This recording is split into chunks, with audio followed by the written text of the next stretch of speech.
This is the magicwordpodcast.com.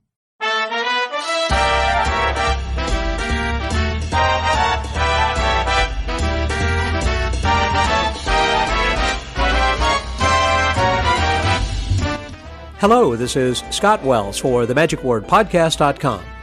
Well, today is a very special episode because it marks a rather significant milestone in the life of the Magic Word Podcast. This is episode number 650. Yeah, amazing. We've been doing this for over 10 years, and we have reached this point, and we're continuing to go on beyond here. And I say that quite easily because this particular episode is actually broken up into two parts. That is the first part that we will have as our guest today, Mr. Steve Cohen, who is, of course, the star of his own one-man show called Chamber Magic in New York City, currently at the Palace Hotel in New York City. And it was broken up into two parts because it was a rather lengthy conversation we had when we sat down recently in Columbus, Ohio. We met there at the MagiFest that was sponsored then by Vanishing Inc. with Joshua J. and Andy Gladwin. And Steve was the guest of honor, and I had an opportunity before things really got started, and he got pulled in so many directions to go up to his room, and we had a chance to have a quite lengthy chat and kind of get caught up. We have not seen each other for quite some time. We've been going in different directions. Well, actually, I've been going in different directions, and I just don't get out to the city, in New York City, often enough to see my friends out there. But I have known Steve since he was quite a young man and used to attend the 4F convention in New York back before, when it was at the Forks Hotel, long before it had even moved. Well, anyhow, we get into that then a little bit, but also, more importantly, this first part is going to be talking mostly about his chamber magic and how he had developed the show, what he had done to get to the point where he can become what's known as the Millionaires Magician, not a millionaire magician, but a Millionaires Magician. And he also then, in the second half, which we will hold until next week, we talk more about his inspiration, that is Max Malini. And he has a book he's writing about Max Malini, a rather significant tome, which will be released sometime. Just some issues right now with the supply chain, I think, of getting here. He'd like to get it before Christmas, but who knows? Anyhow, that's going to be next week. So, again, this is not unprecedented because we have had conversations with other people in the past. We've had extended conversations that ended up being into two episodes because I didn't want to have a 2-hour episode, although we could do that on a podcast, but I think I'd rather break it up into 1-hour chunks. And it seemed to be quite convenient to break it up between his chamber magic and also then the book on Max Malini. So this is going to be just a very fascinating episode about how he really got into doing this one-man show and how he found the venue and his preparation for all this and how luck happened when preparation met opportunity. So please welcome my friend this week, Mr. Steve Cohen, here on The Magic Word.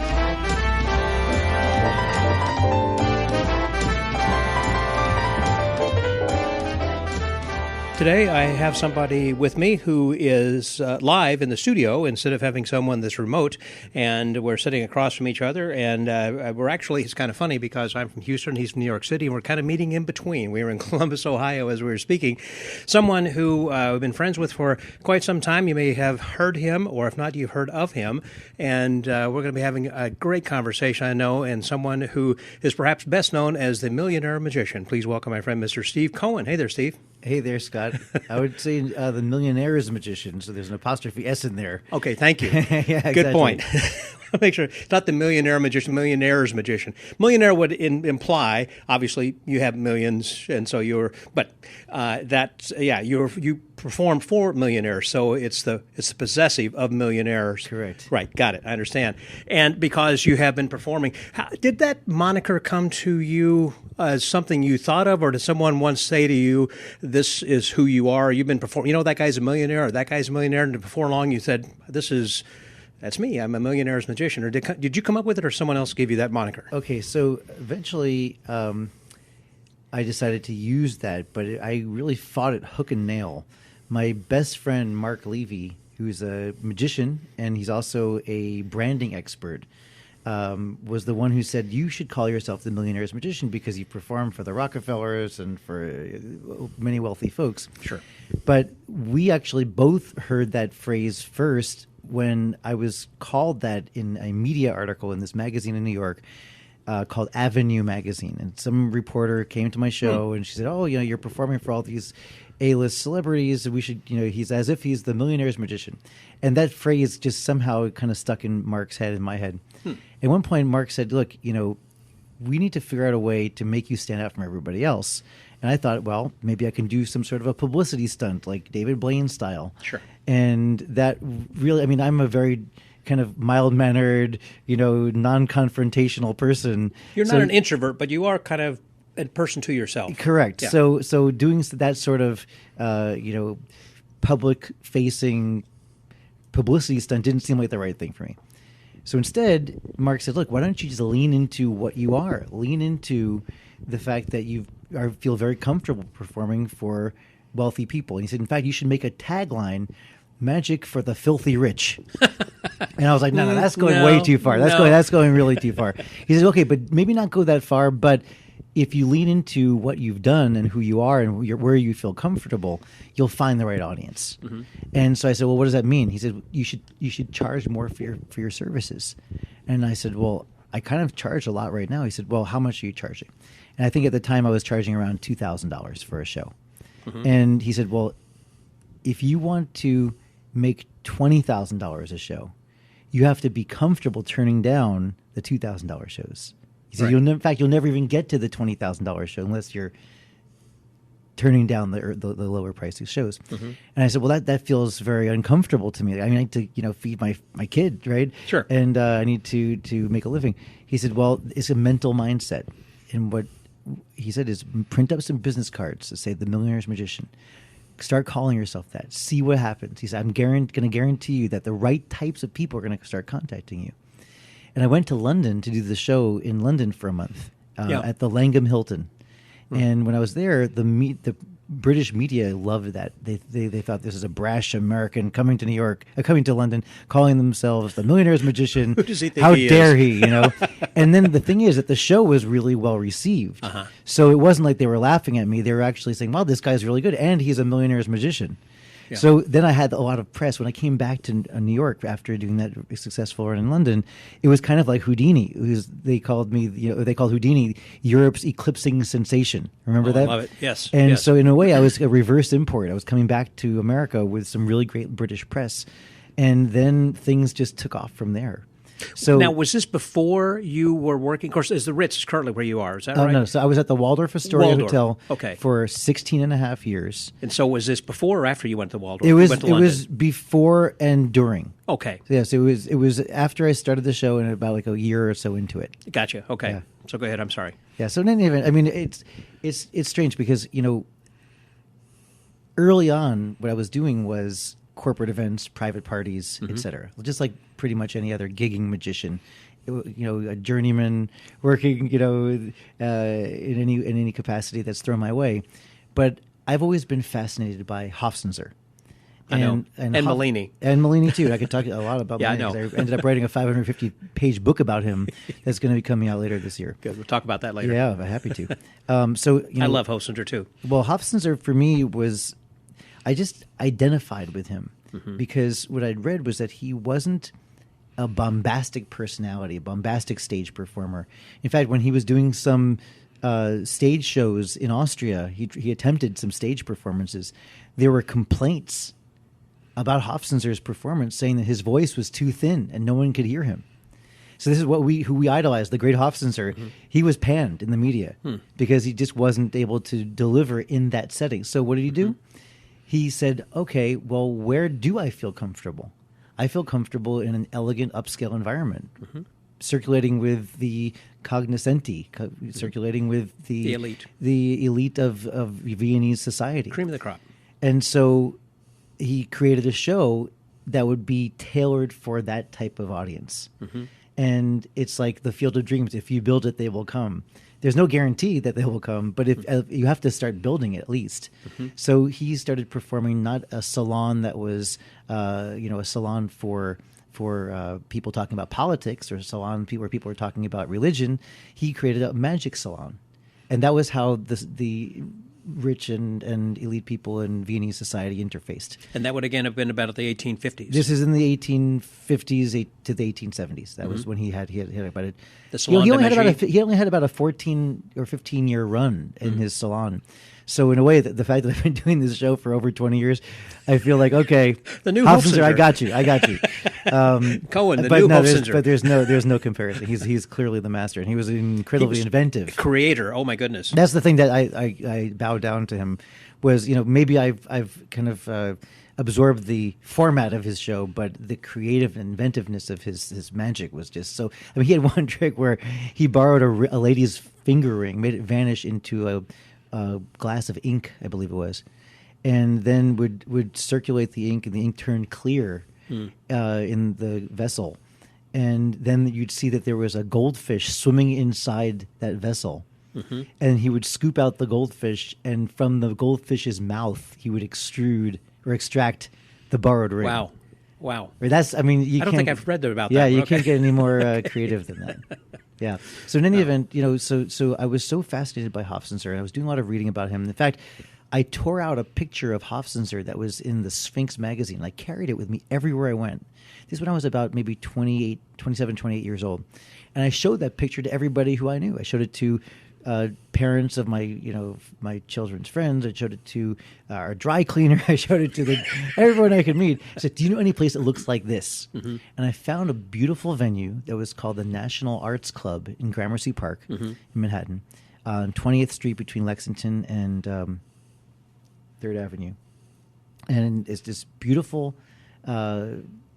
mansion that is dedicated to the fine arts. Also performing arts, but mostly fine arts. So when you walk in, you see gorgeous oil paintings and sculptures and Tiffany glass ceilings, and it's really stunning. And I thought, wow, this is fantastic. I wonder how I could become a member here. And the man who happened to be walking through the lobby that day was the president of the club. And I showed him some magic, and he said, "You want to become a member here?" I said, "Absolutely." Wow. And so it was just happenstance, but he said, "Yeah, we like to have performances here. Would you ever consider having a performance in a National Arts Club?" I said, "Well, now that you mention it, that was, of course, what I had in mind all along."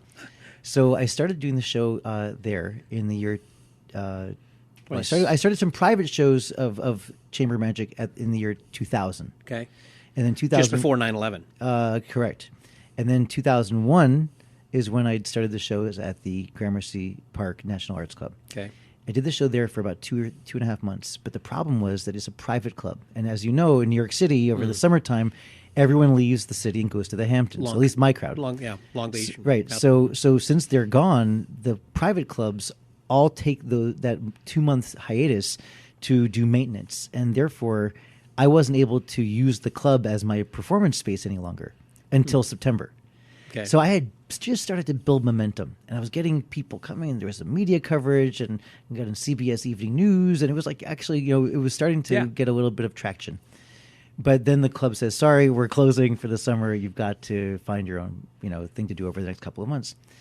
And I realized I can't be beholden to some places, sometimes available, sometimes not, because I had these lofty dreams of making this show run for 20 years. Sure. I don't know. Somehow in my head, I thought if I could make a show run in New York City for 20 years, I'll be a success. And that was actually my battle plan.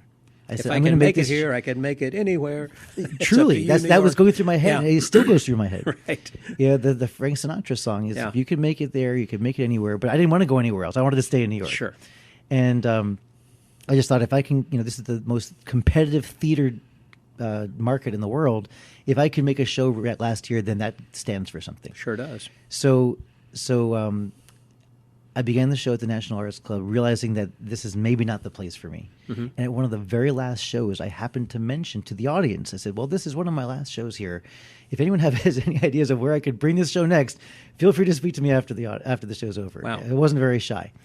And sure enough, this woman came up to me and she said, "I work with the Waldorf Astoria.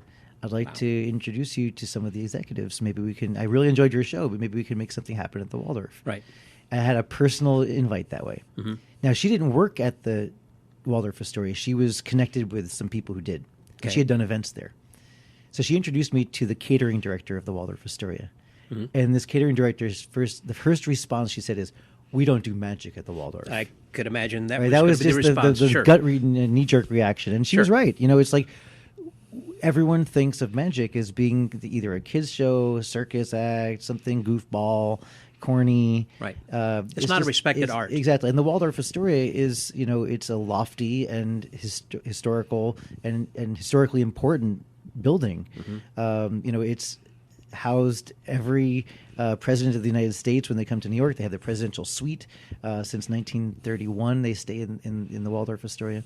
So, and the Crown Prince of Saudi Arabia stays there. And there was a time when this is a great story as an anecdote. Someone called up the switchboard and they said, "Excuse me, I'd like to speak to. Can you please connect me with the king who's staying there?"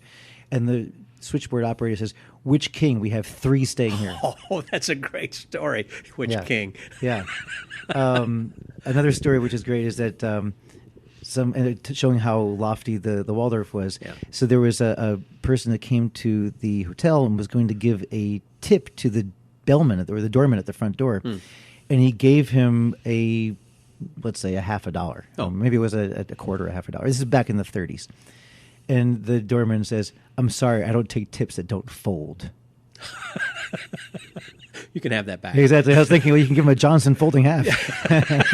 That's funny. Right? Yeah. But in any event, it's a historically important place. And so for them to say, yes, we'll have a magic show would be a great leap of faith for them. Well, obviously, after that, then they turned you down. I mean, you don't take no for an answer. Oh, no, well, no, I don't take no for an answer. But they didn't turn me down because the woman who I had met was adamant. She said, "No, you don't understand. This is not what you think. Give him a chance. Yeah. Give him at least a couple of weeks." Uh-huh. And you can send in your executive team, watch his show. And I put on some great shows those weeks. They were really great. I wasn't even doing the tea kettle yet. That was before that was included or introduced into the show. Yeah.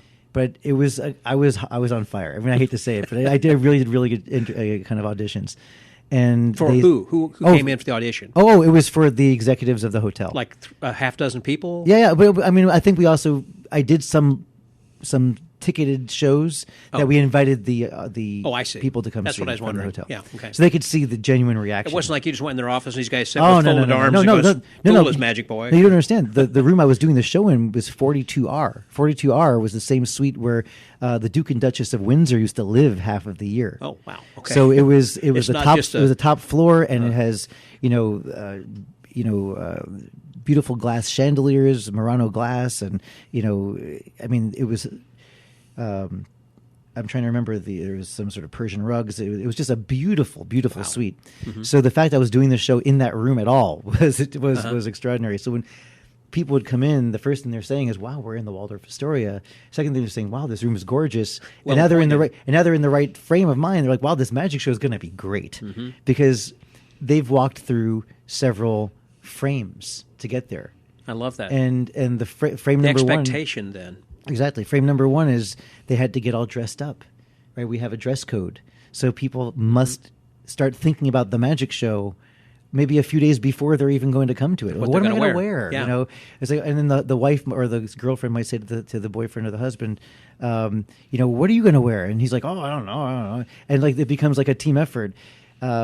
And during the show, just as an aside, I always thank the audience for dressing up. That's nice. And I always see the women nudging with their elbow their boyfriend saying, "See, I told you." Because on Broadway, a lot of times people anymore don't wear coats and ties. No, you can go to very casual. You can go to a Broadway show. The Disney. I know I was talking with the head of Disney Theatrical. And he says, "Hey, we want bodies. We want people in seats. We don't care what they're dressed as." Mm-hmm. He says, "If you bring your kid, we'll give them the sippy cup." Yeah. So they really, don't urge people or encourage people. I mean, the opera still does, right? If you go to the opera, if you go to Carnegie Hall, people will, as a matter of tradition, get dressed up. But magic shows, who thinks you'd have to? I mean, maybe the Magic Castle, right? But typically, I don't remember what it was like in Magic Island. I think people used to get dressed up. They did, in fact, until like the last few years, it went down. You could almost wear flip flops, but exactly.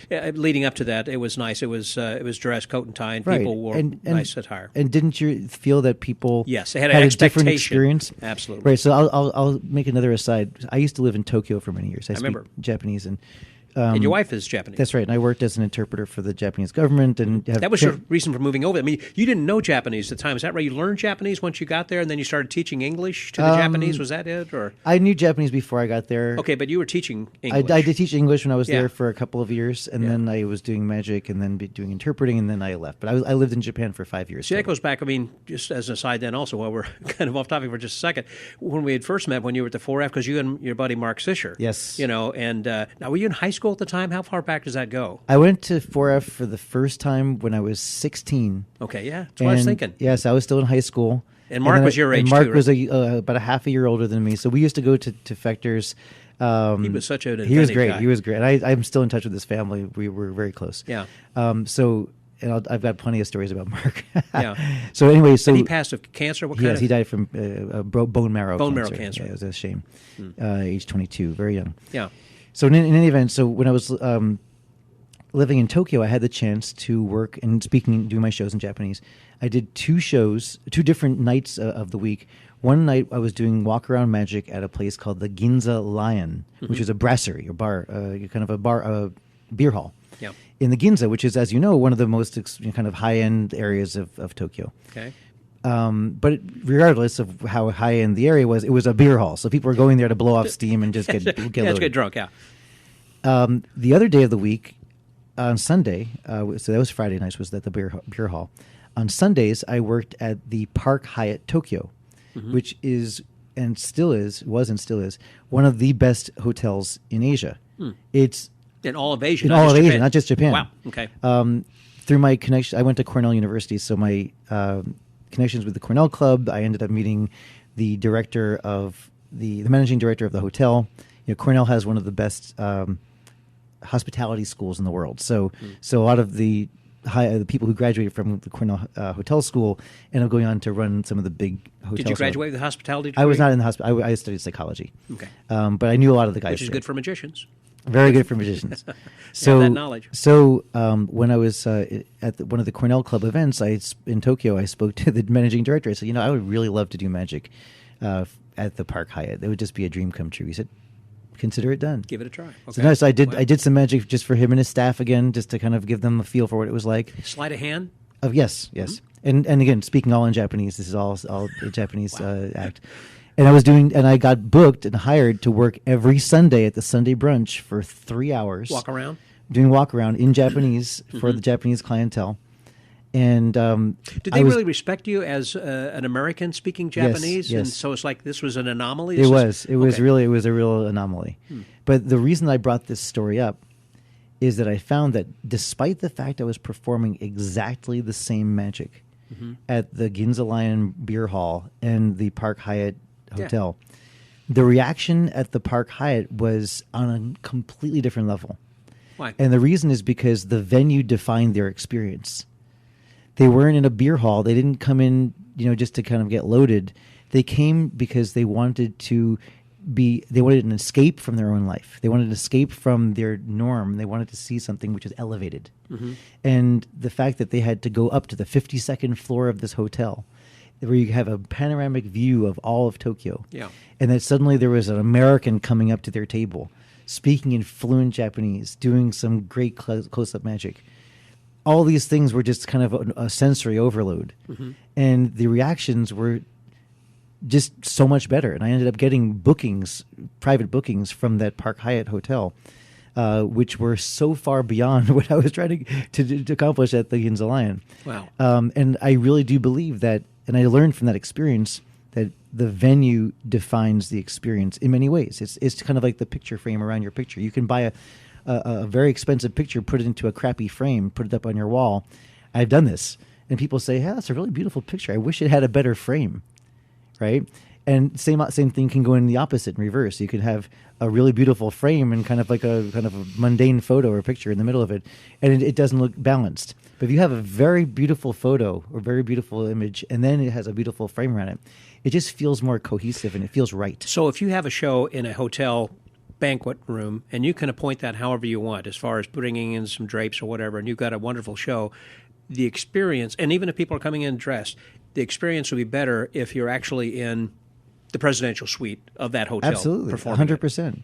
I mean, I don't do And you shows. can charge more for it, too, because of the experience they're expecting. Exactly. I mean, I've done shows in conference spaces. Like when I did shows in Los Angeles, I did the show at the Beverly Hills Waldorf Astoria, and they don't have any large enough private suites. Yeah. And when I say large enough, I mean I need a room that's about 3,000 square feet. Yeah. So that we don't feel like we're cramped. Sure, of course. We'll be spread out. Right. And so when I was at the Waldorf, my suite was a 4,000 square foot suite. Mm-hmm. And it was actually the room where I lived from Thursday through Sunday. So I stayed and neat. lived in the hotel in my showroom. What about your family? Did they come and live with you then? Yeah, they came. They would come. They would come in the beginning of the weekend, Yeah. in the end of the weekend, in the middle of the weekend. They would go off and do their family stuff. But yeah, we still had all of the children's birthday parties in our hotel room. Nice. The kids kind of grew up in the lap of luxury. Well, the reason I Yeah. mentioned that is because my good friend and one you talk to regularly, I'm sure, is Ben Jackson in Houston. And Ben is a magician who's got his own show in Houston. And I met him. Yeah, he came to my show once. he did, Yeah. and he had said he had spoken to you a That's time or right. two, I and I remember think that. he's also spoken with Dennis Watkins about his show in Chicago, and he's trying to get to that point, and he has an excellent show, and it is certainly worthy of a standing ovation and everything. If he could put that into a presidential suite type of room, that would elevate that. I'm just thinking. I think so. Yeah, I think so. Okay, And, interesting. for example, when I did the show in San Francisco, I did the show in the presidential suite in the Ritz-Carlton, and it was the same room where Michael Jackson used to stay, and it was great. And it was just it has a story about the room. It's not just we're True. in a room. Yeah. There's something special about the fact that we're even here. Yes. And at the Waldorf, the situation was that you're going up in this through a private entrance, through a private elevator that usually the Secret Service uses to escort the president. I remember one time I was in the elevator and I was standing right next to Richard Branson. Another time, right down the hall from me, was staying Angelina Jolie and her family. So I ended up doing magic for her and her kids. Yeah. And then we go down the elevator together. So it's just you're just rubbing shoulders with people, and Yeah. that's the environment. So. There were many times when, for example, when Harry Potter movies were being filmed and the whole cast was staying at my hotel on my floor. So Yeah. as people are coming and going to my show, walking down the hall, they're bumping into Ron Weasley. It's like, it's like that. And I'm walking down the hall. I say, "Oh, Martin Short, hey, you want to come to my show tonight?" It just seems surreal. Yeah, at it was some like point, that. I would think. It was pretty amazing. The Waldorf, also was host to the Rock and Roll Hall of Fame, the NASCAR celebration that they have at the end of every year. So I was, literally bumping into everybody, Stevie Wonder, and the list goes on and on. And then you get, for example, the concierge would contact me and say, "Oh, we have Paul Allen here." Paul Allen was the co-founder of Microsoft. His yacht just pulled into the harbor. He wants to come see your show. He said it's on his bucket list. Wow. I'm like, wow. I said, we're sold out, but yes, we'll make room for him. And he's We'll like, bring but a chair. he also has his captain of his ship and his private chef and his trainer.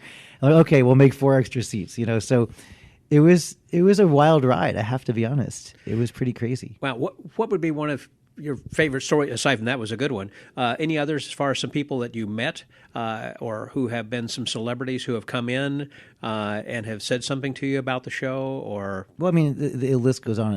Woody Allen came. He said the show was a religious experience for him. That's interesting. Which is really sweet. Yeah. And one of my favorite experiences was I did a show for the Crown Prince of Saudi Arabia. Okay. And I've done lots of shows for the royal Royalty, family, yeah. royal family of Saudi Arabia, particularly. much like Malini. Yeah. There's a big parallel. So when I got booked for this, it was in my showroom, okay, but they wanted to do it at midnight because the royal family usually when Saudis come to New York, they're still on Saudi Arabian time. Okay, gotcha. And rather than shifting to our schedule, they'll stay on their schedule and make everyone shift to their schedule. Okay. So they said, "Why don't you get here at 7 p.m., but we're going to start at midnight?" And I said, "Well, if you need me at midnight, I'll get there at 11:15." Yeah. They said, "No, but the Crown Prince might want you to come on at 8 o'clock."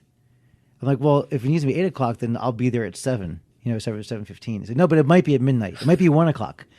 You have to just be in a holding pattern." So what do you say? I'm like, "Okay, I'm fine. You know, I mean, like this, you don't often get a chance to perform for royalty, and when you do, you kind of have to just bend to the situation. Their whims. Exactly. I mean, it's not even whims. It's just, you know, he was ill at the time with cancer. That was why he had taken time to come to New York. He was at Sloan Kettering. Towards the end of his life? It was near the end of his life.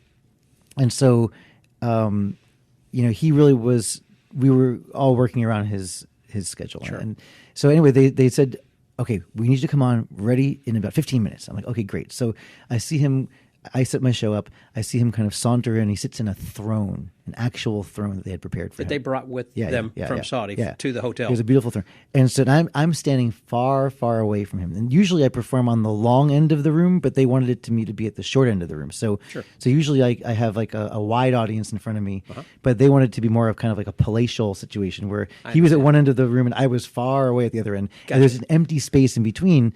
And then there were no seats between him and you. Nothing, just empty space, like almost like a dance floor. Hello. Yeah. And then on both sides of the room, on the long walls, were sitting many of the other princes from the royal family. Wow. Okay, and they're all with their heads turned, looking at you. They're all heads turned, looking at me, and but they wouldn't laugh or clap unless he laughed or clapped, because he was the most important person in the room. So I know that these guys spoke English because I spoke a little bit to some of them, but I knew that the Crown Prince only spoke through his interpreter. Okay. And he has an interpreter there. So he might have understood what I was saying, but he would only speak to me through his interpreter. Mm-hmm. So I performed my first couple of bits and they flopped. I mean, they were fine, but there was just no reaction. It was crickets. Yeah. And then I performed the second one and nothing. I'm thinking, okay, maybe there's a problem here. Maybe he can't see me because I know he's got vision problems. Yeah. So I was told you can't walk past a certain line in the sand. It wasn't a line. Yeah. It was just like, don't walk this far past this area of the room. Yeah. Don't approach the king. Correct. And I realized I was too far from him. So I walked a little bit closer and closer. And I kept on getting closer and closer to that line. And suddenly he started to laugh. Oh. And then everyone around him, wonderful. So I realized like there was a threshold I had to pass in order to, but then at one point I started doing a $100 bill switch routine. Yeah. So can I borrow a $1 bill from someone? I changed the dollar into 100. And then the Crown Prince says, do it again. Mm-hmm. So fortunately I had the feeling this might happen. So I actually had a whole bunch of thumb tips all set. Yeah. I had like 4 thumb tips set up, all of them ready. And so I borrowed another $1 and I said, okay, no problem. Give me another $1. And I changed it to another 100. And I'm giving these out to the guys, of course, because you're being paid well. It's just $100. Right. And so, and then at one point there was one prince, I think his name was Prince Steyet. That's the name I remember. Mm-hmm. And he was kind of like the black sheep of the family, the one who people always make fun of. Mm. So they said, do it again. And I said, okay, no problem. Prince Steyet, do you have a $100 bill? He goes, let me check. And he reaches into his pocket. He pulls out a $100 bill. Yeah. And I did a $100 bill switch back to $1 and gave it to him. And everyone they loved that. It's like, we got him. We got Steyet, And that was like the moment where I knew I had them now for the rest of the show. And then I did that wonderful bit. I think it's Bill Goldman's where you change $1 to a 5 to a 10 to a 20 to 100. Have you seen that before? I have. And then I did that for the Crown Prince right in front of his eyes. He said, come closer. So I walked past that line. Okay. So I did it right in front of his eyes, the 1 to 5 to 10 to 20 to 100. Mm-hmm. And he was like, this is great. And he leaned to his interpreter and he said, tell him to give us his address. We'll send him a truck full of dollar bills. So that was the moment I knew I had the Crown Prince. But I'd also been told that he has a very short attention span and that he might, in fact, wave me off. And I didn't want to be waved off because I thought that would be kind of, not insulting, but it wouldn't feel like I was going off on a high moment. So they said it might be only after 15 minutes where he waves you off. Mm-hmm. And my show is usually an hour and a half, but I was going to make him into an hour. So anyway, I did 55 minutes, and I got a great reaction in the final piece, which was a book test with a drawing duplication. And I waved myself off. I said, thank you so much. Good night. And he never was able to wave me off. So I felt like that was... You left on your own terms. I left on my own terms, which I thought was really great. But having done that one show, I ended up performing for the Saudi royal family maybe 20 or 30 more times. At the Waldorf? At the Waldorf. Or did they ever call you to come to Saudi? No, I never went to Saudi Arabia. I've been asked to come to Qatar. I'm going to go there next year. I did a show for the royal family of Qatar recently.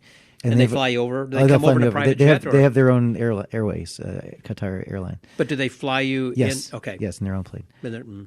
And so the thing about doing these shows for the royal family is that they never come on time. So like that's the one thing I've learned is that they'll say, okay, we'll do a show for you at midnight. And remember, I've already done a show at 2 o'clock, 7 o'clock, and 9 o'clock. Yeah. And I'm waiting up for them to start the show at midnight. And I'm pretty wiped at that point. I'm pretty exhausted. But they may not show up till 1 o'clock or 1:30 in the morning.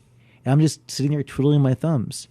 And how do I know they're even going to show? And the way I know they're going to show is they sent ahead stacks of $100 bills, and they've already been delivered to my room.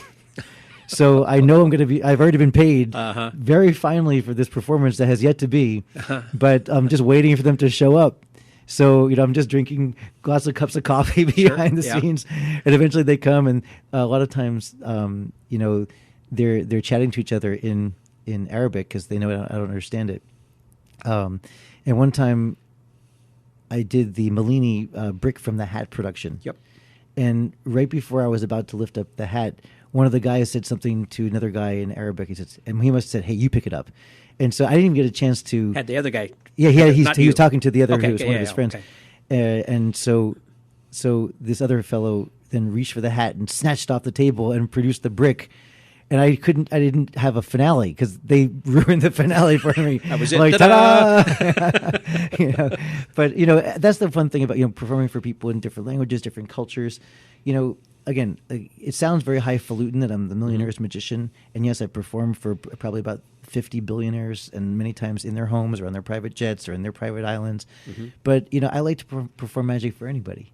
And I love to bring magic to, my show, for example, is not, we don't have a net worth indicator when you walk in. Like, people, you could buy a ticket and see the show. Anyone can.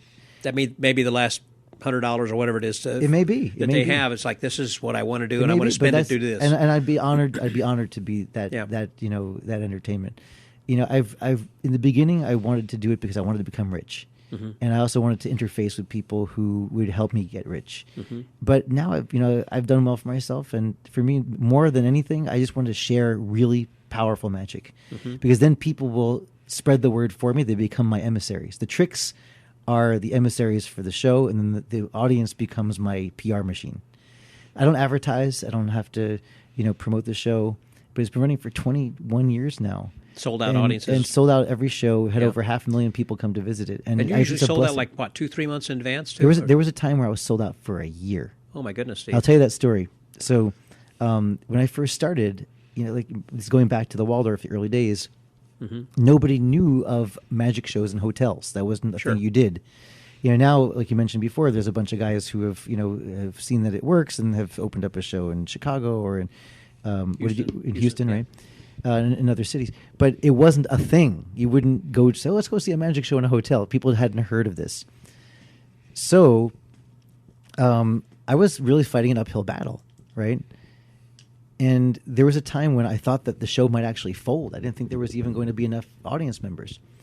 And then one day, a lady came to the show, and she ran it wasn't even a website because there was no internet really at the time. This is still in like 2001, I guess, 2002.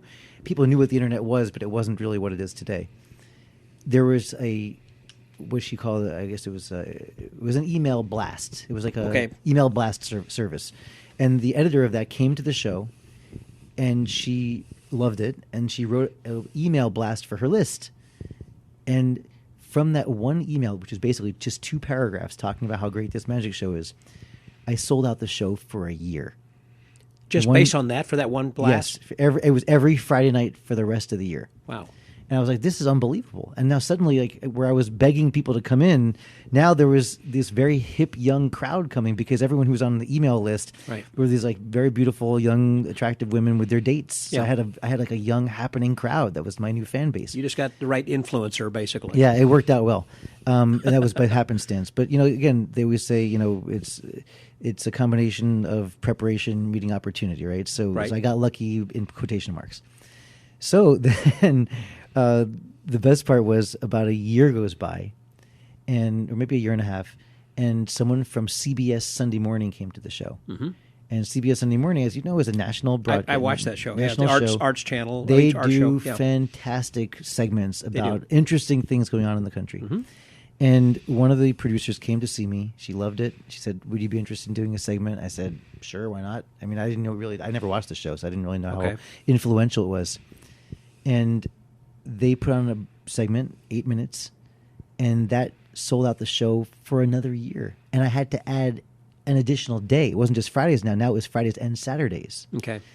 And that one broadcast sold in the first day $600,000 worth of tickets. And by the end of the week, $1 million worth of tickets. That kind of reminds me of the old Johnny Carson show. Remember, if you get on Johnny, all of a sudden you were made man. What happened. You could perform anywhere. You get an agent and everything. That's what happened. And so then 6 months later, they re-aired that segment, and the same thing happened again. It happened again. So then I had to add more shows, which was I had to add a Saturday matinee. So now I was doing... Did you have families coming into the matinees because it was? Okay. Yes. So there's 2 shows on Friday night, 3 shows on Saturday. Did you increase your price? Of course. So here's the other thing. So there's something that's called a Veblen good. Have you ever heard that expression before? No. What is that? So... Is that an economic term? It is. So if you're an econ major, one of the first things you learn is about first thing you learn about is the law of supply and demand. Yeah. And usually, as the price would go up, then the demand might go down only because there's not as many people who can afford it. Correct. So there's an economist whose name was Thorstein Veblen, who was the man who created the term conspicuous consumption. Mm-hmm. Okay. And he identified something which is called a Veblen good. Now, Veblen good is something that is essentially a luxury item, a yacht, a Louis Vuitton bag, Ferragamo shoes, expensive watches, Patek Philippe, right. Tiffany jewelry, etc. And Veblen goods have a peculiar phenomenon, which is that the higher the price goes, the higher the demand for it. So something becomes more unable to attain, makes you want it more. It's like the high fruit on the tree. Okay. So I really want that apple, the super high up. I'm going to get that apple. Yeah, even though it tastes the same. Because it may taste the same. Yeah. In fact, I remember going one time when I was a kid. Not a kid. When I was a newlywed with my wife. I kind of feel like a kid. When I was a newlywed with my wife, we went on a trip to Italy, and we went to a factory outlet for Prada. The expensive leather brand and clothing brand. And Prada has a sister company which is called Miu Miu. Not familiar with that. So they were at this factory outlet selling Prada wallets and Miu Miu wallets, and usually you never see them side by side because they're 2 different boutiques. They would find one on Fifth Avenue, one on Madison Avenue, for example. But at this one store as an outlet, they had them side by side, and I was looking at them, I was going, these wallets are identical. The only difference is there's a brand name Prada with a little plaque on it, and Miu Miu, which has an embossment with the brand name. But aside from the brand name, they are mechanically or physically exactly the same product. How come this one is so much more expensive? And it's because of the brand name. And so I thought to myself, what can I do for pricing? And so, in the beginning, I thought, well, I'll be cute. $52 for a ticket, because that's the same number of cards and deck of cards. Yeah. Mm-hmm. But that was confusing to people. Like, why $52? So then I thought, okay, we'll make it $55. And then I thought, okay, well, hold on. People are coming in without any resistance. Let's make it $65. And then no resistance, $75. Then we make it $85. Then we're going up to $95. I'm like, can I possibly sell push it over $100? A $100 ticket to a close-up magic show? And then now that we're $125, then $135. And it kept on going up. It was like watching the wheels on a slot machine go by. And then I realized that we could start to charge more for the center seats, and we could charge more for the front row, and we could charge more for the front row center seats and the second row center seats, because people wanted to have a better view down the center aisle. And there was a point where I got the tickets up to $750 a ticket. For the premium seats. For the premium front row center seats. Congratulations, and Steve, on you. They were $1,500 for a couple to come see the show. Yeah. And they were doing it. And people were buying them. And the people who were buying them, I remember one family that came, oh, yeah, we're Picasso's grandchildren. Like, okay, this is my audience. These are the people who they don't. There's the higher the price, the more they want to come see it. And so again, I'm not a businessman. I've learned to think like a businessman, but I'm not a businessman. I'm a magician. But I've learned how to think the way that my clients think. I heard that advice kind of from, I believe it was Anton Zellman, who goes by the Millionaires Mentalist. Okay. Used to be, some many years ago, and working a lot of trade shows. And he said when he first started doing some strolling, he didn't know what to charge. And so he was charging $100 an hour, and no problem. They would tip him like another $100. He said, well, I should have charged $200 an hour. And then he did, and then still tip him another $100. So I should be like at $300. So he kind of got to the point where they were no longer tipping him. So he felt like, okay, I must have hit that right point. I see.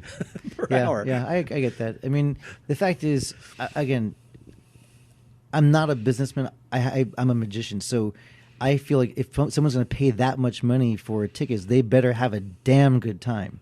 In other words, this show better live up to it, or else they're going to feel like they're ripped off. And do they? Afterwards, that was another follow-up question I was going to ask you. Like those people that say that Picasso, errs, or are they coming to you and saying, man, not that they're going to say this was worth it, but they were just saying to you, this was a great show, I had a great time? They invited me to their house. I got a chance to see that answers it right there. I got a chance to see the Picassos on their wall, and took me to the gallery where they have more Picassos for sale, and and personal private tours of a Picasso collection. That answers the question. So it's the right price. Yeah. So it's again.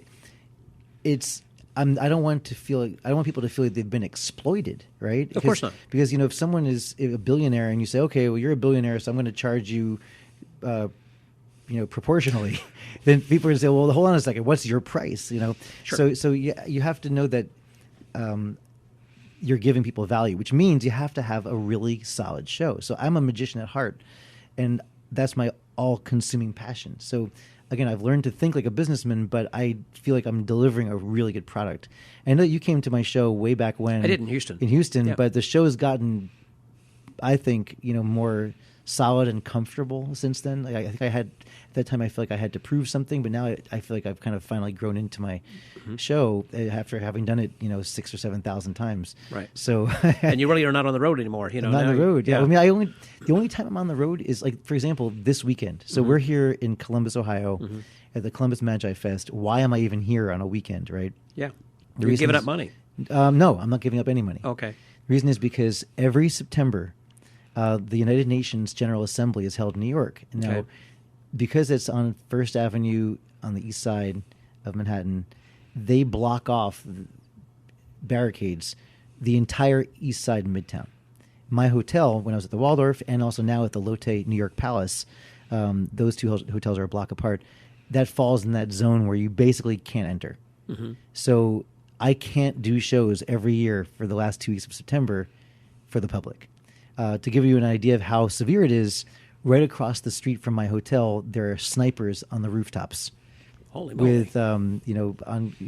With their rifles aimed or ready to be aimed at any intruders to the hotel.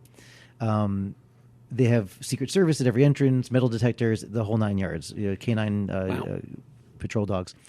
So and I've been there, and it's a lockdown. You really can't move. So if I were to invite the public to my show, it would be maybe the bullet catch. It would be a different act. Yeah. So the last 2 weeks of September are the only weeks of the year that I could actually take off and tour, which is why I've done shows in Chicago, done shows in L.A. and all over the country, and the shows in London, etc. This week happens to fall the last 2 weeks of September, so that's why I'm here. That's why it just worked out beautifully, and I mean, I feel flattered. Vanishing Ink is giving me the guest of honor. That's right. You're the person. as the guest of honor award for this convention. Yeah. And when Josh first contacted me about it, he said, "We want to give you a lifetime achievement award," and I'm thinking to myself, did he call my doctor and find out something that I don't know about my health? But you're still a very young I'm 50. man. I'm 50 years old. I run marathons. I keep myself in really good shape. My cholesterol's low. So I don't expect that to happen. But it's quite an honor. Why did you move from the Waldorf over to the Ritz? Was the Waldorf going under remodeling or something? Okay, so I moved the show from the Waldorf to the Palace Hotel, not the Ritz Carlton, but the Palace. And the reason was because the Waldorf Astoria was bought by a Chinese insurance company. Now remember, this is an American iconic hotel, right? Yeah, exactly. Right smack in the middle of Manhattan. It's just, like I said, the home of it's every like United buying States Yankee president. Stadium. It is like buying Yankee Stadium. And so this Chinese company bought the building for just shy of $2 billion. Wow. And then stated that within the next 2.5 years, they're going to remodel the entire building, sink another $1 billion into it. So they were talking already $3 billion up front, to turn it into condos / hotel. Okay. So, and because the National Historic Society was involved, many of the historic spaces couldn't be touched. Couldn't be, right, exactly. So the ballroom and the entrance lobby and the some of the clock suites. and not the suites. Oh, unfortunately, but the main public the areas. main public areas, like the. There registration area, the bar. There was one beautiful room where Cardini performed when Cardini was alive. I actually have he performed for the United Nations General Assembly. And I have the program of when he performed at the Waldorf, and I know the room. It's called the Jade Room, right down the hall from the ballroom. Anyway, so those spaces are fortunately going to remain intact, but everything above that, they're ripping it out. They're ripping out everything. It's like a big empty box now. And the problem was this was supposed to have been completed by 2019. Okay. So they closed in 2017. I was there up until the very last day. Yep. Stevie Wonder performed at the final gala, which I was at, and everyone said goodbye. And by 2019, they were supposed to reopen. However, the owner of that of the hotel, it was called Anbang Insurance. The president of that company, Chinese national, was involved in an insurance scam, a big scandal, and ended up in jail for 16 or 18, I forget, years. Okay. And so all of the holdings of Anbang Insurance, including the Waldorf Astoria, were basically frozen and held by the Chinese government. So this iconic American building was now in control and held by China, by Beijing. They can't even walk into the building. It was shut down, completely closed. They can't put a nail in the wall. You couldn't do anything. And so it sat on Park Avenue festering there for about another 2 years. And after that period was over, Anbang, which was restructured, took over and started rebuilding the inside. But they were behind now by about 3 years. Okay, 3.5 years. In the meantime, my career at the Palace was bolstered because I had this beautiful space and the show never ended. I walked out of the Waldorf and 1 week later was at the Palace. Yeah. So it was a transition, but it was maybe even a step up for me. Yeah. The room I'm in at the Palace is like walking into Versailles. It's this beautiful space. I mean, it's palatial. It's really something else. If you've ever seen the TV show that's called Gossip Girl, I don't know if you've ever heard that TV show. Sure. Gossip Girl was filmed in my hotel at the Lotte New York Palace. At the time, it was called the Helmsley Palace. Oh, I remember the Helmsley. Right, the Helmsley, yeah. That's a beautiful courtyard. Mrs. Helmsley owned the place. Correct. Yeah. And she left all of her money, or a big portion of it, to her dog named Trouble in a trust. Yep, I remember that. And then the bar that's in the hotel now is called Trouble's Trust. That's the name of the bar. Funny. Which I think is hilarious. But the mansion was built in 1882, and it's intact, and it's all original. It has the original paintings, original marble, original tiles, original marble columns, and gold leaf ceilings. I mean, it's really stunning. It's like walking. Why did you not go there first instead of to the Waldorf? Is it because the Waldorf had I didn't even more know. prestige? I didn't even know about it, to be honest. Okay. But the Waldorf, I was fortunate. The Waldorf did have a name value. Okay. Around the world, I can say to anyone, I'm the magician at the Waldorf Astoria, and instantly, boom, it was my calling card. Well, a lot of times people, I do think of a Waldorf salad, which was created by, of course, Oscar Chirky. What? Oscar Chirky at the Waldorf Astoria. Oscar, that's his real name. That's his name, Oscar Chirky, who actually met Max Malini. And there's an article that was in, I think, 1912 or 1913 or so, where Max Malini was performing at the Waldorf in New York, and this was written up in gossip column because everyone knew Oscar of the Waldorf. That was his nickname. Oh. He invented not only the Waldorf salad but also red velvet cake. He invented Thousand Island dressing, eggs Benedict. And he was a head chef, I guess. No, he wasn't even a chef. He was the maitre d' of the hotel. Oh.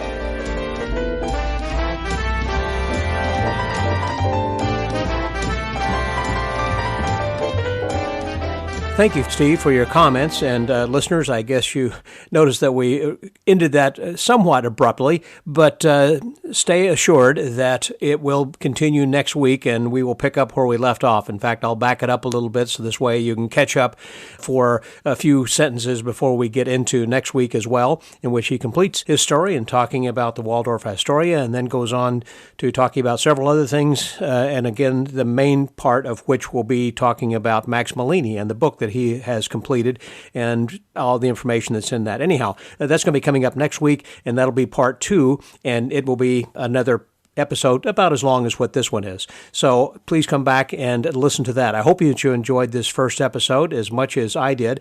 And before I close, just let me mention a couple of things. And one is to make sure that you subscribe to our pod letter so you know what's going on from week to week, who's going to be our guest and who's going to be coming up then the following week. And also, occasionally we do have contests, and when we do, we will let you know, and you'll be the first to know by being one of the subscribers to the free pod letter. And the pod letter is just a weekly newsletter that lets you know all this information and give you some suggestions from the archives of where you might go to listen to some other episode we had that would be of note that you may have missed or that you should probably listen to again, because I think it's one of my favorites.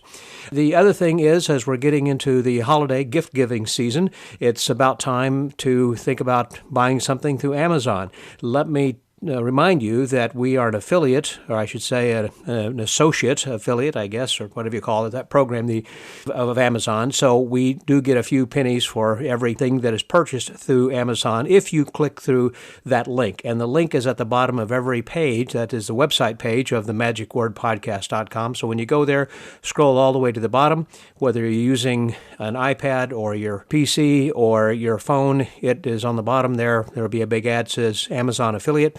And just click on that, and that will take you to your Amazon page, and anything that you purchase that is a qualified purchase, we get a little bit back from Amazon, and we thank them, and we thank you very much for doing that and for coming back week to week. So, until next week, stay well, get booked, and try to create your own luck by having your preparation meet the right opportunity. This is Scotty out.